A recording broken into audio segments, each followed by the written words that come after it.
This is the USA Emergency Broadcast Network, your source for reliable disaster preparedness information. The views and opinions expressed on this program are not necessarily the views of this station, its management, sponsors, or other hosts. If you have any comments or suggestions about this program, please contact us at radio@usaebn.org. That's radio@usaebn.org. Welcome to the Zeta Report here on USA Emergency Broadcasting Network. We are here with Nancy Leader from Zeta Talk, as we are every month. Nancy, are you there? I am, and I'm so excited to be. It keeps getting closer. I am calling this show the End Time Clues because we have so many of them. And it's just that nobody is connecting the dots in the major media. They blather on about who won the Oscars or, who's dating who. And here, it's all over the map, all these clues, and rapidly going down the track. Before we get started, because I have a lot, remember Patriarch Kirill, who said you'd have to be blind not to see that we are in the times that Revelation spoke of. Well, that's what I'm trying to say here by presenting a few things that are broad scope, that show, just look at this, and then there's this, and then you just connect the dots, and you can't avoid the conclusion. Before I get started, let me read our standard disclaimer. In partnership with USAEBN, Zeta Talk and the Zeta Report will be discussing the challenges of living on a planet beset with change, rising seas, increasing earthquakes and volcanic activity, weather gone wild, and the worry of what to do in a worst-case scenario. We will also inject Zeta Talk prophecy on what is coming next and advice on readiness plans in state and safe locations. Whenever Zeta Talk is quoted, please remember that prophecy is not fact. It is opinion. It only becomes fact when it happens. The Zetas are remarkably accurate but have been wrong on occasion. Bear that in mind. For more information on this subject, please visit zetatalk.com or the Zeta Report on YouTube. Questions from the chat and issues raised in the chat will be addressed toward the end of the hour after the main feature has been presented. While the world waits for some official admission that Nibiru is real and steadily approaching for a passage, you can get your own admission by watching the trends. Those of us aware of Nibiru's presence and pending passage seem to be just waiting for this to get into the headlines. On the evening news, as it would surely be a fact that it would impact every household, how could it not? I hear from many who bemoan the fact that they cannot get their family to take this seriously.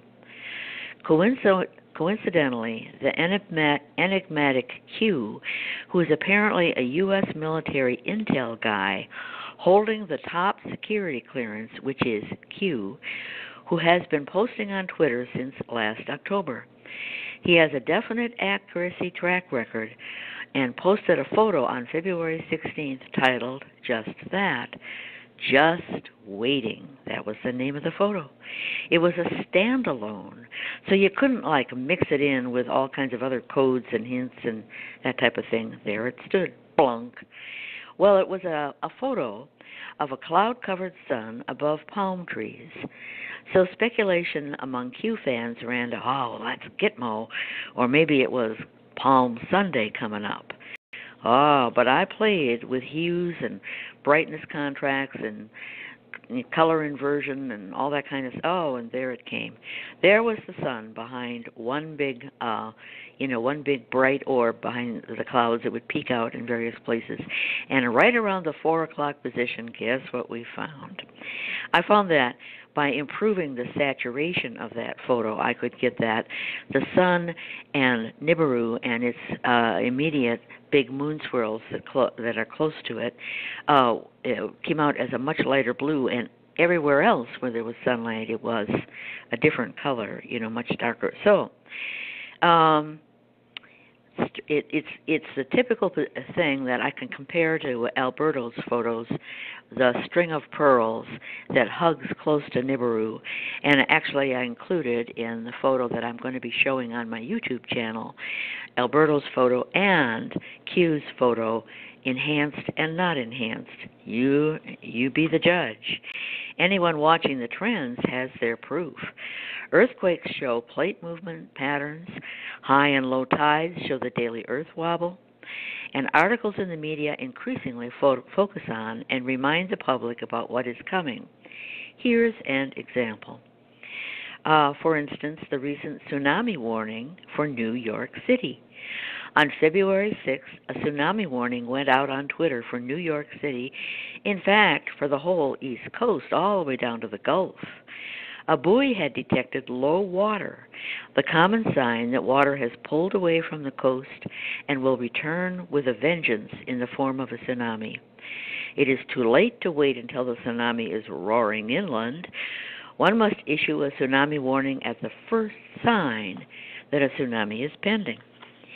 So they quickly said, "Oh, never mind, go back to shopping," right?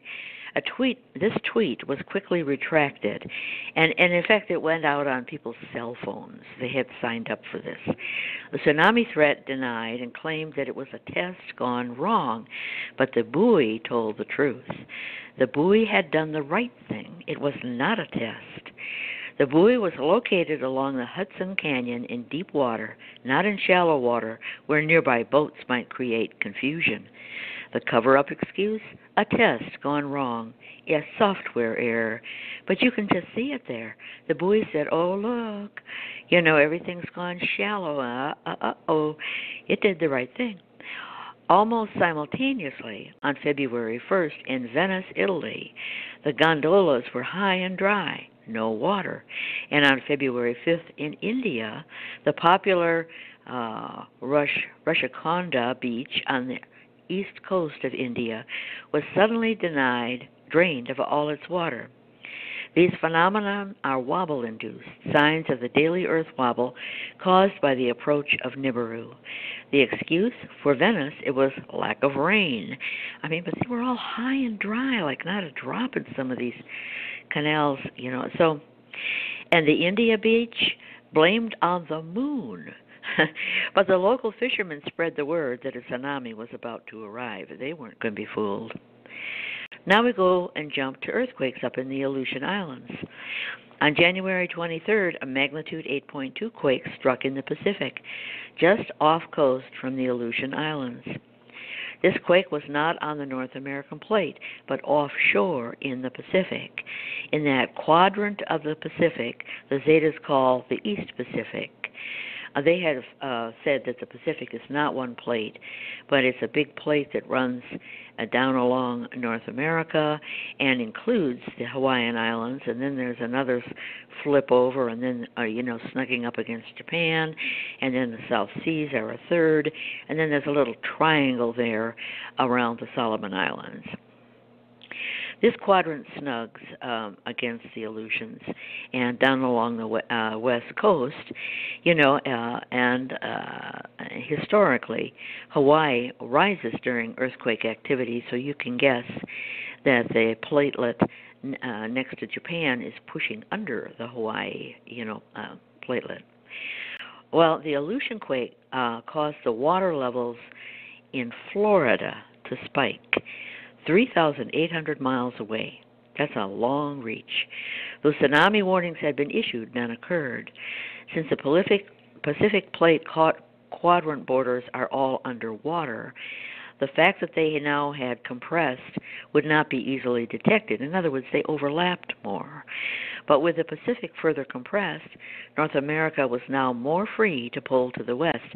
And by the way, I don't think I included it because I got word of it since we drafted this, Andre, but I think there's some islands over there in the Solomons, or just off New Zealand area, which are rising, and they were supposed to be underwater by now, according to Al Gore and the global warming, and they're rising. So how does that happen? Well, because some of these platelets are rising and subducting under each other, the Pacific is compressing. All right, the Aleutian quake turned the world's seismographs black. The most intensely black graph at Gitmo on the North American plate, but close to the Caribbean plate border. The plates are being slammed and pushed against each other, a jolt in one being felt as a jolt in another. Big quakes are always treated as a standalone in the media. They don't give the correlation or the pattern or who else or the domino effect. This is never stressed. Just who's dating who and who won the Oscars. Like, who cares? On February 16th in southern Mexico, another quake occurred, this time claimed to be a 7.3. The bowing of the North American plate was tightening. The next day, quake swarms occurred in Iceland, where the Atlantic is ripping apart and widening can be sensed. What occurs out under the water is unknown because we don't have seismographs along plate borders down deep under the ocean. But a day later, on February 17th, a rare quake claimed to be a 4.7 occurred in Wales. But buildings fell and furniture moved, so the quake was larger than a 4.7. Over 1,000 reports flooded in from the entire British island. This quake was a reaction to the spreading North Atlantic. Are these recent earthquakes forming a pattern? They are indeed. The pattern predicted by the Zetas when they talked about the scripted drama of plate movements to occur during their predicted hour of the pole shift. They basically said that history predicts the future. If you have subduction going on, one plate pushing under another, when a lot of rock and roll starts, there's going to be more subduction of those, of those two plates.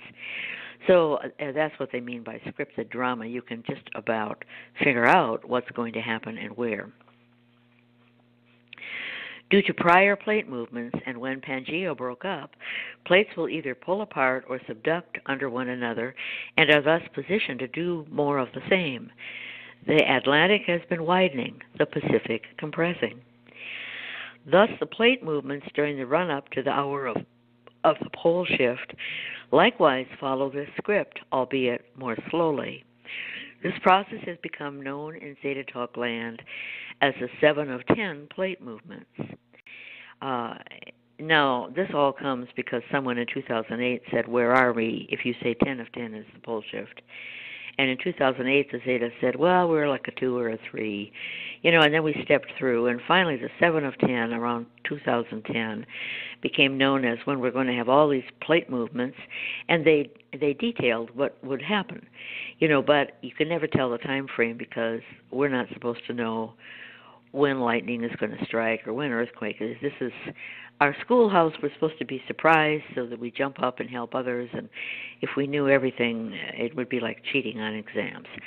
So the 8 of 10 is after these plate movements have finished. We're supposed to have a lot of sociological upheaval and a lot more visibility of the Nibiru complex, and more wobbling around. And then we get into the 9 of 10, which is 7.3 weeks of the last weeks.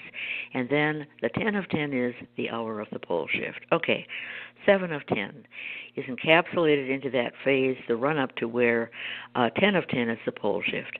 All of this, of course, denied in the media, as is any admission that Nibiru is nearby. And this is because the media is controlled by the wealthy. And they don't want to run on the banks. They want you to go to your job.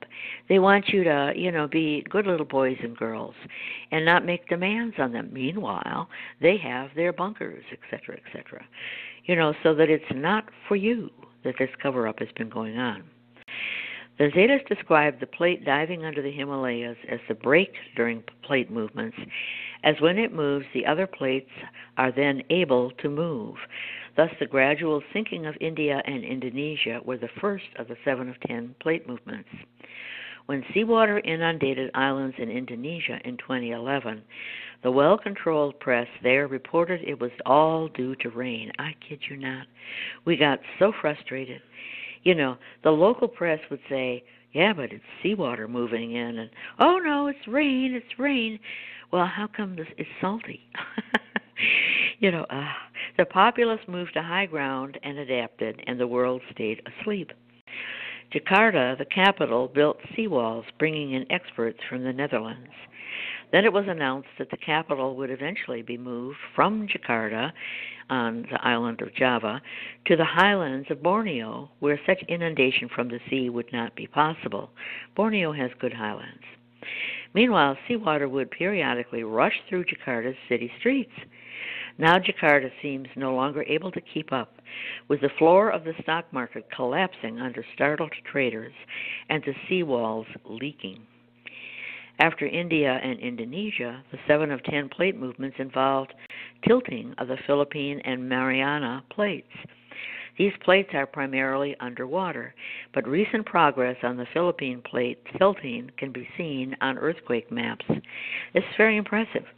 And not only do the quakes outline the Philippine plate, but a big swarm is on the west side and another big swarm on the east side, where the plate would dip down on the west and rise up on the east, Quakes are hammering there in Taiwan on February 6th and then hammered at the opposite side of the Philippine plate. The east side lifts, the west side drops, and shoves under Taiwan. Thus, both sides of the plate were affected by the tilting. Next in line is the South American roll, which is in process. This involved a fall to the west of the top part of the South American plate, while the tip of South America stays firmly attached to the Antarctica plate. As we mentioned during the December 4th, 2017 USA EBN broadcast, drained beaches on the eastern side of South America and high tides in Chile showed this process, but now there is more. The South America plate pushes the Caribbean plate to the west. Thus, all the quakes in Central America and southern Mexico over the past few months. Some small islands in the Caribbean will eventually lose out in this shift, going under the waves. But for Trinidad, the South American roll means being ripped into two pieces. The northern part lies on the Caribbean plate. The southern half lies on the South American plate above Venezuela. You can actually see this to some extent if you check the relief maps, etc. But here we go. On February 13th, a dramatic tear appeared, recorded as a mud volcano and a distinct rip line from one side of Trinidad to the other. As usual, this was only mentioned in local media, so the world stays asleep about the presence of Nibiru. So beyond earthquake patterns and plate movement progression, what other trends show the end times are upon us? How about the current cryptocurrency craze and the trend toward being a cashless society?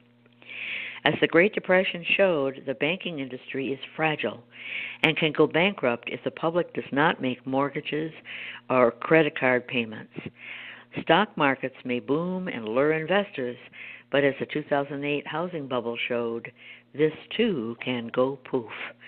We are currently in a bull market, but as the ominous February 9th Dow drop by, guess what, 666 points shows, this can go poof. Is there safety in the Bitcoin craze? Unfortunately, the cryptocurrency craze is less stable than the Dow or any paper money from a banana republic. Paper money is as good as the country issuing it, and you know where to go to demand compensation. Cryptos do not have a home. They are on various servers held in various hands and can go poof and disappear. For the Zetas, this is being pushed for a big theft of the public's money at some point in the future. If the banks start to withhold funds put into savings accounts, the public could be expected to shift to cryptos and then go poof. What of the push? In other words, I'm saying, the Zetas say, forget Bitcoin and the cryptos. It could all just disappear. And where would you go to collect your money? Well, it was on this one server, but the server appears to be, they took a lesson from Hillary and smashed it with a hammer. I don't know. It's just, you don't have anything. You don't really have a thing beyond everybody thinking, oh, no, it must be worth something. Like, anyway, la-di-da. Cashless societies. What is the push by various countries to move to a cashless society? Cash in hand allows mobility. Spending your cash, you can travel and not be identified or traced. Using a credit card of some type requires an ID, so a public citizen can be traced, and those who are not citizens are identified. Recent reports show that 93% of all transactions in Belgium are cashless, 90% in Canada, and 86% in Australia, and all other countries trending in this direction. Wow. The establishment may not be telling you about Nibiru and their worries about migration hordes, but their push to be a cashless society is certainly say that loud and clear. They don't want people roaming across borders and showing up in countries where they don't belong. And how would you even know that unless they were trying to buy with a credit card? And then somebody says, oh, wait, you're not even from this country. Oh, somebody's looking for you. Tweet, call the cops. In other words, it's a way to control the populace and prevent mobility and prevent migration. Burn cores, shifting to the geologic again. Is the public being warned about what is to come about the cataclysmic earth changes? In early February, a scientific article called The Big Burn hit the press, talking about the Younger Dryas days thousands of years ago. Core samples from hundreds of sites around the globe, land and sea alike, show that the globe was burning an estimated 9% of the globe's biomass consumed at that time. The evidence in the burn cores and ice include CO2, nitrate, oxalate, acetate, and formate. The Big Burn article states that the white-hot fires in California pale in comparison. And everybody was saying, oh, heavens, look, they charred, along the coastline there, the wealthy enclaves, and burned up the cars and burned up the tires, and there were nothing left, melted iron, and they were just horrified. How could that be so hot? Well, in the first place, along the coastline there, they let a lot of vegetation grow because they never thought the fog coming in off the ocean, etc., and they never thought they'd get wildfires there, but they did. But anyway, the point is, if you were aghast at that, this is 9% of the Earth, and these burn cores are showing up all over the world, on all continents. So it was, whatever was going on, everybody was burning, right? The Big Burn is ascribed to a comet impact, but for the Zetas it is clearly a result of a Nibiru passage. The dates do not seem to line up perfectly, however. With the Younger Dryas, dated from 11.7 to 12.9,000 years ago, and if you count back by the 3,600-year passage, it falls on 10.8 and 14.4. So it falls between those two, But per the Zetas, in the first place, carbon dating or whatever they're doing is not 100% accurate, But per the Zetas, after a crustal shift, the land and oceans warm and cool slowly. And in any case, carbon dating is not without error. So you have a pole shift, and wherever the North Pole is suddenly becomes temperate. But how long does it take for all that cold to go away? And with the tides sloshing about, and so it doesn't happen in a year. It doesn't even happen in a few hundred. Okay, the Colburn. Do such global conflagrations occur during a passage of Nibiru? The Egyptians certainly said so in their written reports of the prior pole shift during the time of the Jewish Exodus. The Egyptians described fires that ran along the ground. The West Coast Indians described fire falling from the sky like a blanket ablaze during a period of long night. Per the Zetas, the tail of Nibiru is greasy, filled with petrochemicals collected from the dashed planets that rode in the asteroid belt in the past. These petrochemicals are set afire by being passed over other volcanoes. And in fact, the Zeta said that all the oil in the Middle East, for instance, and people say, oh, that's when the dinosaurs rotted and they were trapped and that's dinosaur blood. But they can't recreate this in the lab. Under pressure and heat or whatever they're ascribing that to, they can't make it happen. And per the Zetas, it all came from the Nibiru's greasy tail, which now we have neon clouds that light up now and then, and the like. But where did the grease come from? The asteroid belt, per the Zetas, had a couple dozen water planets, and they held life. There was fish and all this stuff, and therefore biochemicals, or organic, chemicals. And that's in the tail, and that's what we're getting, when we have neon clouds on occasion.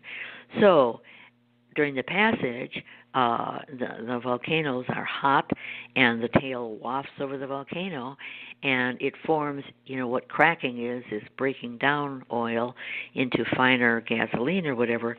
Well, it does something similar. It makes chemical changes, and so it becomes oil, falls to the ground, will go in any crack, seep down, pool in some sort of a cavern down below, and then mankind can say, whoa, we've discovered oil on your property, you're now rich, and that type of thing goes on. Okay.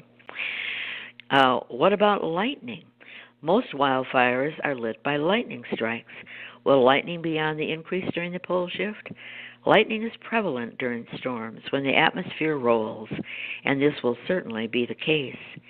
Cavemen in the past have shown this in their drawings, not only the circular spirals that we have seen since the Norway spiral, that dramatic one with the big blue lightning bolt coming down, the spiral seems to be an insignia that a plasma discharge that can be produced in a lab. Lots of lightning during the pole shift. And by that insignia, I mean it looks like a funny little man, with arms stretched aside and legs stretched to the side, and, a blob down below like he's just made a poo-poo. And then, and people say, well, what is that? And actually in the lab, if they do arcing in a lab, they get that insignia, produced during the arc. And so obviously what the cavemen were seeing was not only these spirals, but, the plasma discharge produced by all the lightning. Anything else in the news lately pointing to Nibiru? What about David Meade, who hit the press in January 2017 for predicting that the end of the world would occur on September 23rd, when a particular constellation lineup occurred? Indeed, this rare constellation lineup was due and seemed to be predicted in the Bible, Revelations 12, verses 1 through 2. And he was talking about the lady lays on her side, and the moon is at her head, and it seemed very apt, to what was going on in the constellation lineup. So I give him that, So all of a sudden, we had all this Nibiru in articles, and everybody would say, what's that? And we're looking it up, which was the intent. I really think that Meade is working with the good guys, even though he's constantly coming back with new dates. But every time he does, we're back in the press. The dates came and went, and Meade pushed the date forward, as he has lots of books to sell, presumably. But this also seemed to be deliberate, as the words Nibiru and Planet X were forever in the headlines. And guess what? Meade is still in the news, still predicting dates. On February 14th, the UK's Express states, apocalypse to start on April 11th, 2018, claims David Meade. So he's running, and there's something going on about that. Do you notice all these things I'm bringing up are dated as February occurrences? He's as of February, this and that, the earthquakes and all this, and the burn cores and all this. These are clues that have just been thrown at you this past month. How many people put it together? Well, hopefully you all are, because we're laying it out for you, but start to do this because that's what's going on here. Connect the dots. What about the weather? During the 2017 Year in Review show, we at USA EBN mentioned the skewed temperature through December of 2017. The western U.S. was hot, as was Alaska, where people were jogging in 44-degree temps. But across Canada and down through the New England states, a deep freeze, record-breaking cold, minus 20. That was horrible. Meanwhile, Europe was experiencing record warmth. And Russia, all the way across Siberia and through to the Far East, was virtually melting. I mean, I heard from guys there in the Far East, and they said, it's melting. And that's supposed to be the coldest area on the planet, at least during winter, right? Now look at the end of February. This has reversed. On February 18th to 20th, Denver temps dropped 72 degrees in 40 hours, like virtually overnight, from 69 degrees to minus 3. Yet New York City was experiencing record high in the 70s on February 21st. This was the daily Earth wobble, which caused what the Zetas predicted would be a blending of the season. Well, it's more than that because the weather map was showing during December when we had that deep freeze, and we were so cold in Canada and across Wisconsin and Michigan and through New England, and over there in Siberia and Europe, just melting and hot, and even Alaska. And now, flip, we were so warm. I said, my gosh, we're a month ahead. The birds are coming back. It's like end of March, early April. Here's the robins, everything, and yet if you go over to Eastern Europe, oh my, all the snow and the cold and record-breaking cold over there. Suddenly, it's a flip, and the Zetas describe what goes on with the wobble and why it moves this way and that way, and into opposition and a rebound from the opposition, and you just got to go read New Zeta Talk to understand it. I try to draw diagrams. Meanwhile, visibility of the Nibiru complex has increased. We covered this on our USA EBN show in December and in January for the 2017 Year in Review, as the string of pearls became visible naked eye. And with filtering for light in the red spectrum, Alberta was able to show dozens of moons in various moon swirls. It was just stunning. Then obviously something has come closer. You could count the moons. And the Zetas had said there should be about 60, and they're way more than 60. And of course, those are the little things that they don't even want to call moons. Unless it's as big as our moon, they don't want to call it a moon. There's a lot of trash there. And meanwhile, hunters on the Missouri River saw a string of pearls at sunset, shining through a hole in the clouds, such that the 12 moons in the string became 12 spears of light cast down on the Missouri River. It was just, somebody had to be up there orchestrating that because it was terrific. Cell phone capture. But they had all kinds of human experts look at this and say, take a look at this. What do you make of this? And of course there was no explanation. And I mean, they went for professional help, and not Goonies saying, well, maybe I'll Photoshop it. Let's make it better. That's not what happened here. It's so impressive. And then there stands Q's photo, just waiting. The sun behind the clouds, and down at the 4 o'clock position to the sun, there is Nibiru and its dominant string of pearls.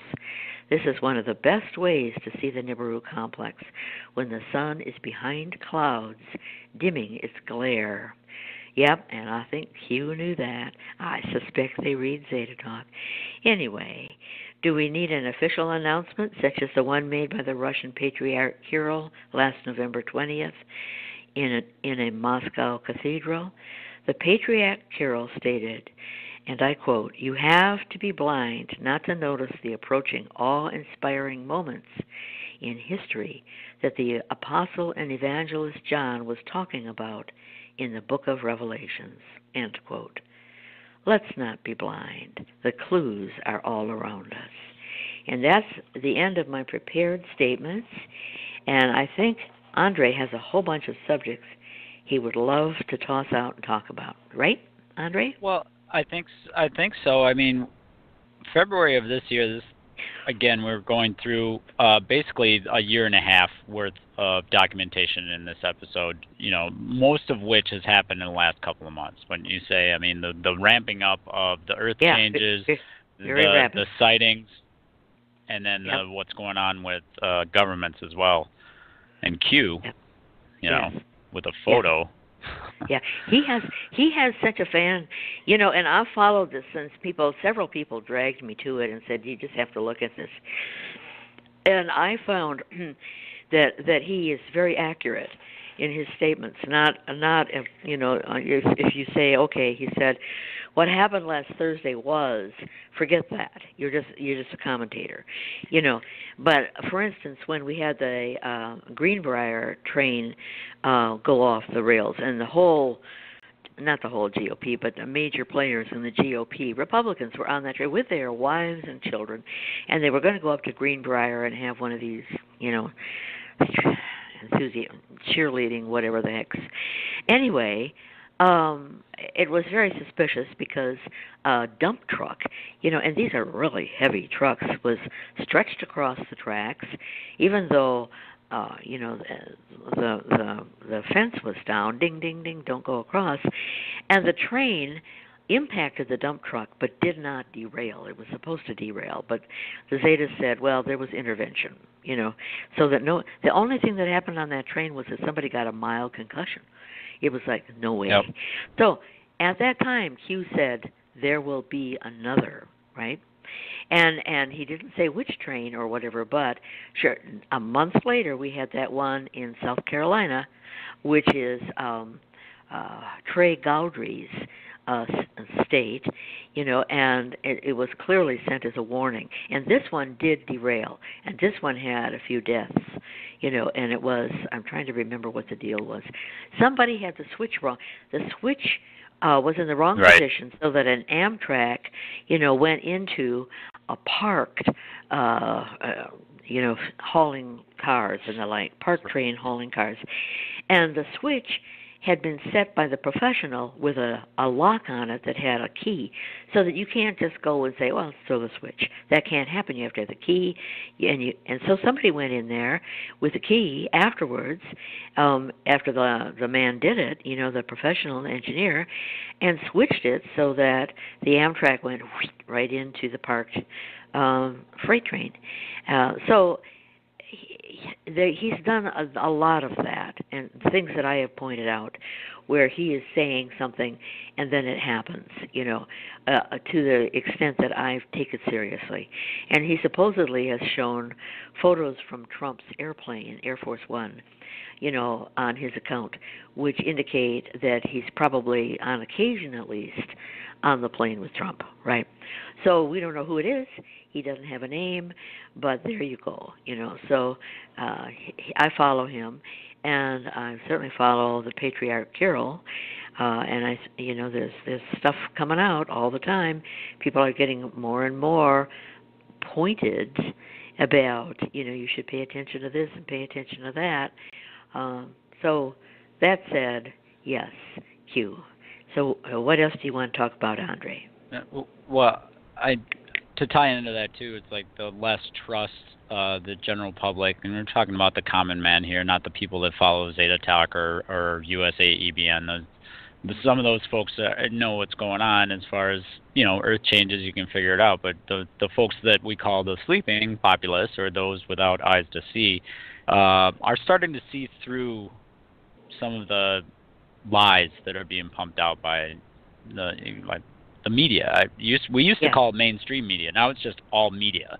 All media is doing the same thing. They're not talking about the real things that are going on. We'd rather just have, fake events happen and cover that, or like you said, the Oscars and who's sexually harassing who or whatever. But Yeah. at this point, some of my questions that I'm bringing to the table, and this I get from our followers on our social media for the network, we talk about the contactees, someone who has been contacted or has had conversations in their subconscious or understands that there is another level of existence of folks out there, such as, galactic ETs.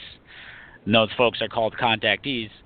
Well, do you think, or I know we have talked about this before, do you think that the tipping point for contactees is helping with all of these things sort of being moved forward quickly in the past couple of months? There's so many folks waking up and being part of, the galactic society, we call it. Is that speeding things up too, do you think? Yeah, but not in the way that you just described. The media Right. is Okay. absolutely controlled. Hillary Clinton was supposed to win the 2016 election. There was rigging all over the place. It was countered, by our good ETs, the Zetas, and a lot of anonymous people who are contactees, familiar with how networks work, teleported into control rooms to reverse something that had been befuddled numbers, to put them back the way the populace voted, so that when it finally shows up, it's like, what? She didn't win. In other words, humans and the Zetas worked together to make sure that the vote reflected the popular vote, which it did. What the people wanted. So now, but the media is so controlled by the wealthy, and they are the reason we haven't heard about Nibiru all along. We could have heard about it since 1983 when the infrared satellite said, wait, there's something inbound. It did hit the Washington Post front page in December 31st, 1983, but then it went deep six. Well, why couldn't we know? And then when it came inbound in 2003, and we were all over the place with all these photos and people's reports, well, this got zero coverage. Zeta talk is like a dirty word, like, oh, there's that crazy woman in Wisconsin. So we don't hear about it because the wealthy want it the way it is, where they are on the top of the pile, not the bottom of the pile, and where nobody makes demands on them. Well, like you guys have a bunker, how about have it letting some of us come in, or that kind of thing. They don't want your mess. When it starts to get to the point where they have to give up their penthouse and run to their bunkers, they want the roadways cleared, not filled with your, cars and panic. It's all selfish. They want the value of their dollar maintained up until the very end so they can go shopping, and they want you, like I said, with a cashless society and credit cards, not to be able to migrate, not to be able to move away from the coast. You have to pay your mortgage, is due. And what are you going to do? Just walk away from it, then your credit is paducci. And they figure that most families who live paycheck to paycheck are not going to do that. They can't. So they've got you. Like it's a slave entrapment. All right. Given that, what's going on with the contactees? I don't think it's going to be that people are going to rise up and say, all right, we're going to have a march. We're going to march on Washington and demand the truth about Nibiru, because without a public admission, they're called insane. They could be locked up in a wacky ward, or, and they're charged with disorderly conduct, fired because they're into conspiracy theories, and we don't want employees. So, there's too many pushes against that, but what will happen when we finally get big signs, like, let's speculate, maybe a huge earth wobble. Let's say bad enough that the sun rises over the North Pole and sets over the South Pole, just for a day or so, but something that nobody can deny. I'm talking about dramatic things that can be that would normally happen with an earth wobble, should be happening, and people say, all right, that's it. We're not being told the truth. And they have, NASA and everybody come out and sputter around on TV or whatever, and But meanwhile, enough people are aware subconsciously what that means. They say, it's time to go to Uncle Bob's farm, that type of thing. And they take action. And they migrate. They leave the coastlines. They say, forget the bills, or something like that. I think you're going to have people quietly doing the right thing for themselves and their loved ones and not listening to what the media says and the experts. They're not going to listen to these people because clearly they've been lying to them all along. So that's what I think you're going to find, that kind of action. I saw something that was, this was at least 6 months ago, a church, I think it was either South Carolina or someplace like that. It was a church organization and said they were going to start, rural, away from the coast, rural, it sounded like a commune kind of thing, with people that belonged to their church, which was very broad-based, right? And they were going to garden and be self-sufficient and all that. And I don't care that they're Bible thumpers. I think that was exactly what they should be doing. The Zetas say you should be friends and families that you are familiar with, not strangers. Don't advertise on the internet. I have a safe spot and come and camp. And, right. You're asking for trouble. People that you know, so you already know their idiosyncrasies and who you shouldn't invite and who to invite. And they were doing it. And apparently they just decided it was the end times and they needed to start making moves like that. So this is the kind of thing that I think we're going to see. Yeah, I think so too. There's so many folks out there that I know in the background in their subconscious are making those decisions, but there's some folks that I think too that are waiting for confirmation from either the government or the media to say, oh, by the way, we were wrong. It's not global warming. It's an incoming planet, and you should have been at Uncle Bob's already. But sorry. The elite have to go into their bunkers now, so all the roads are closed. Don't worry, you're not going to get any help ever.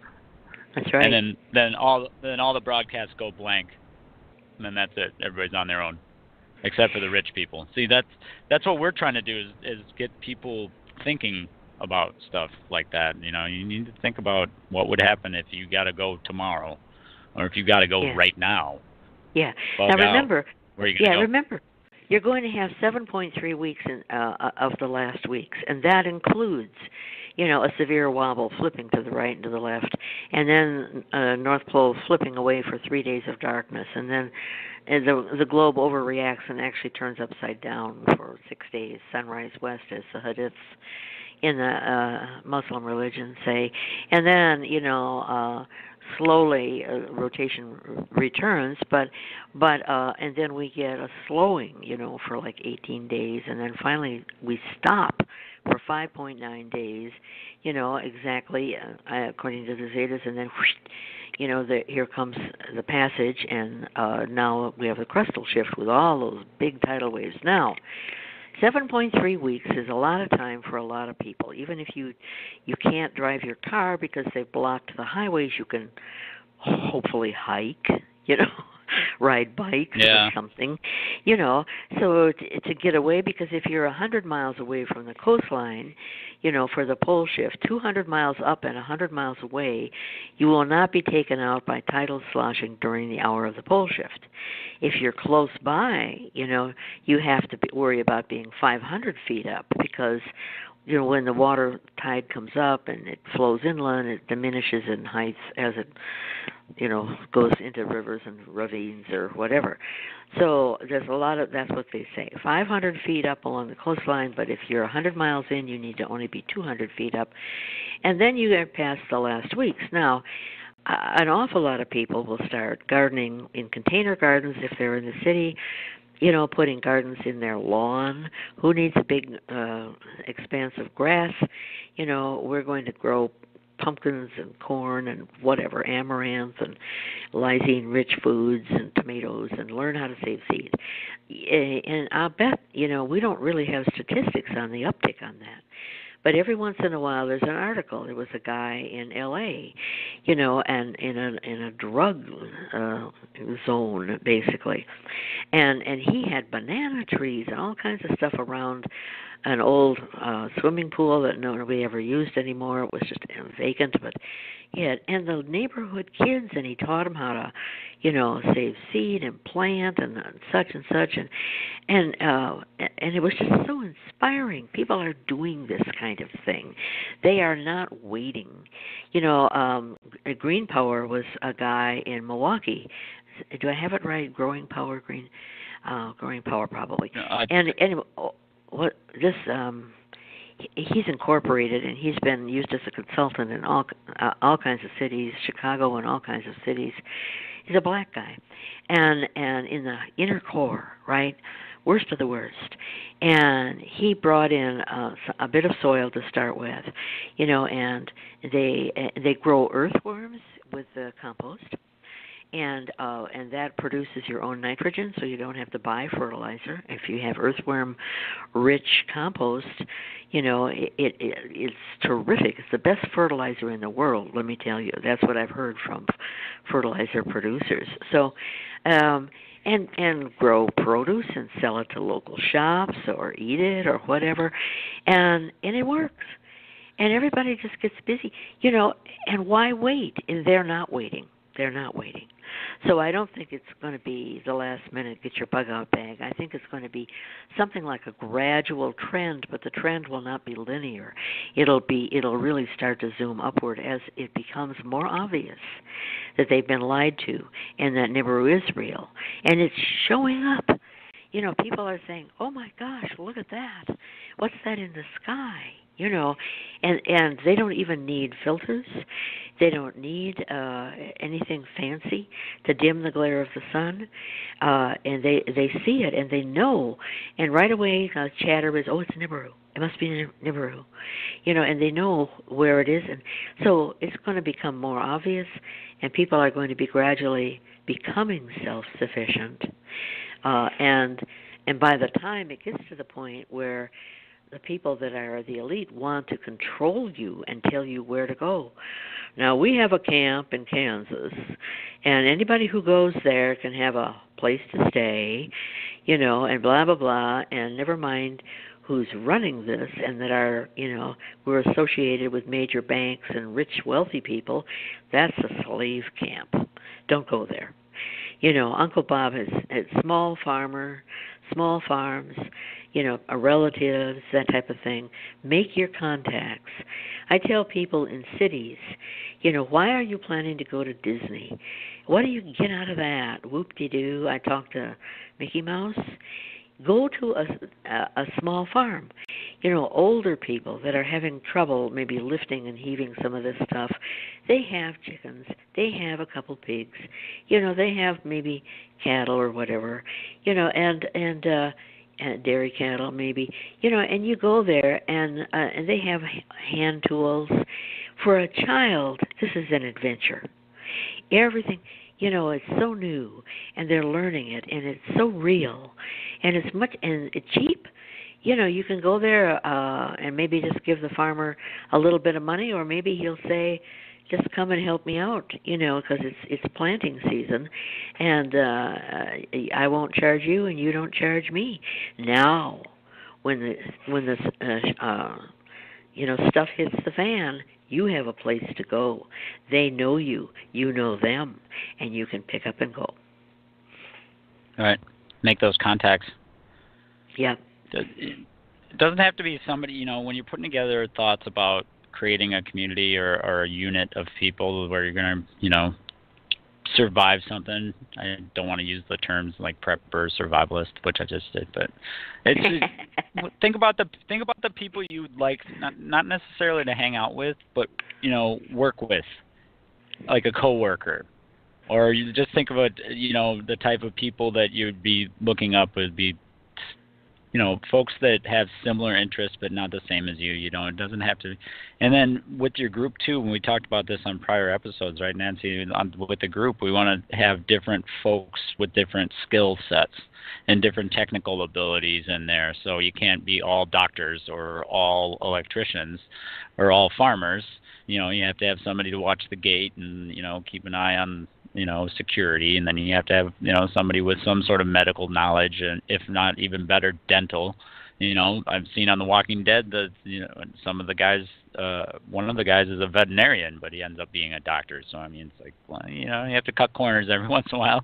So you might not have a dentist, but somebody that can work with power, so you can hook up your DC solar or your wind power setup to work off of car batteries. So you need someone who's familiar with that, and obviously someone who can cook all the great vegetables that you'll be growing. Hopefully it won't all be pumpkin.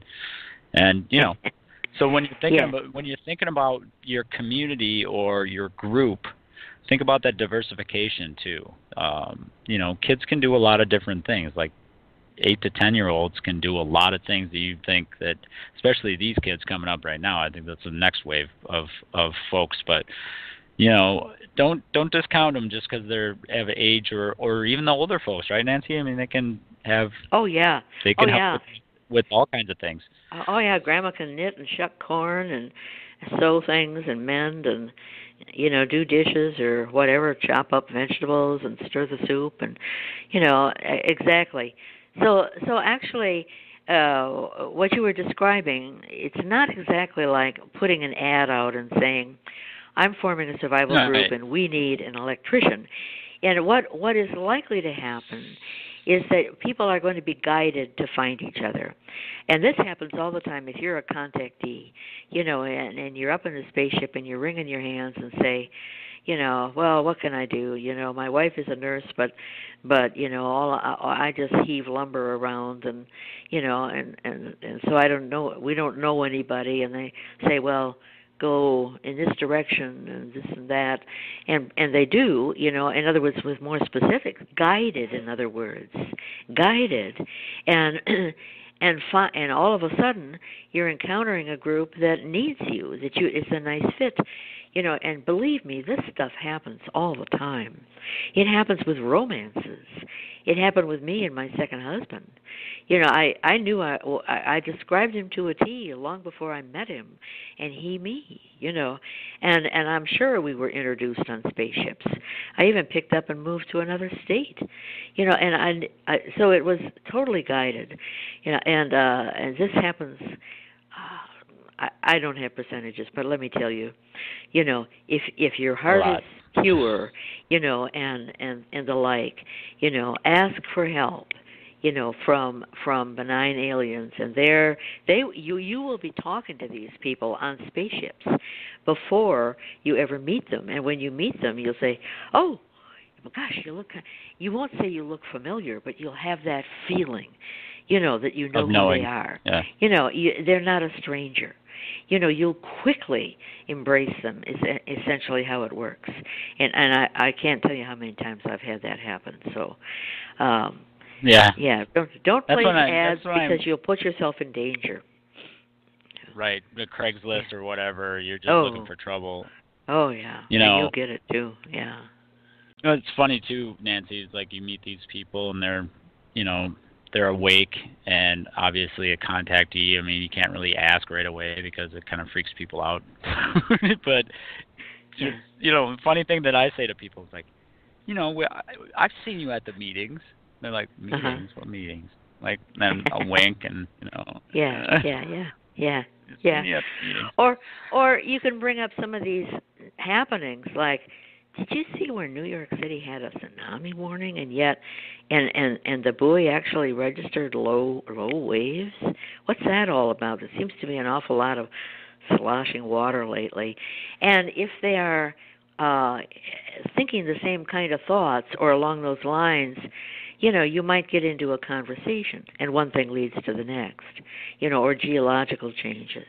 We sure are getting a lot of big earthquakes lately, and or I have a crazy uncle that says it's all about Nibiru, You know, you don't have to have a crazy uncle.